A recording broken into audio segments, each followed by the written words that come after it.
हे आ जलगांव जो वॾे में वॾो भड़वो नीच कमीनो।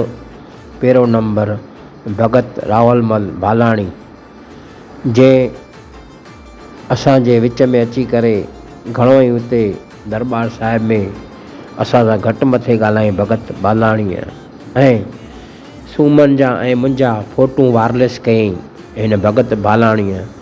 छो त हिनखे गंदियूं आदतियूं, गंदा कम, गंदियूं ॻाल्हियूं ईंदियूं आहिनि ऐं राजकरणीअ हराम जो पैसो खाइणो। हिकु दफ़ा त जेल में विया भड़वो कंहिं जाइ जो, कंजर कंहिं जाइ जो असांजा फ़ोटू ॿिन्हिनि जा वायरलेस करे हिनखे हथु छायो।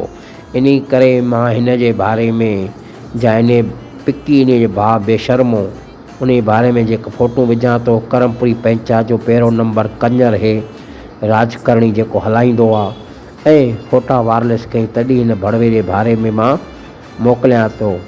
पहिरीं त करमपुरी पंचायत जेके आहे, पहिरीं त ॿिन्हिनि खे वेही करे ॿुधे बि आहे, ऐं हिन फ़ोटू वायरलेस कया। उहो तव्हां हिनखे ॻाल्हि कई थोरी पुछी हूंदव त हिन छा ॻाल्हायो हो असां सां, इन करे हिन जे बारे में हेॾो विझूं था, सम्झव। ऐं हिन ई मूंखे धमकी ॾिनी, ज़हर पिया हणींदोमांइ, मारे छॾींदोमांइ, जलगांव अचे त मां हीअं कंदोमांइ।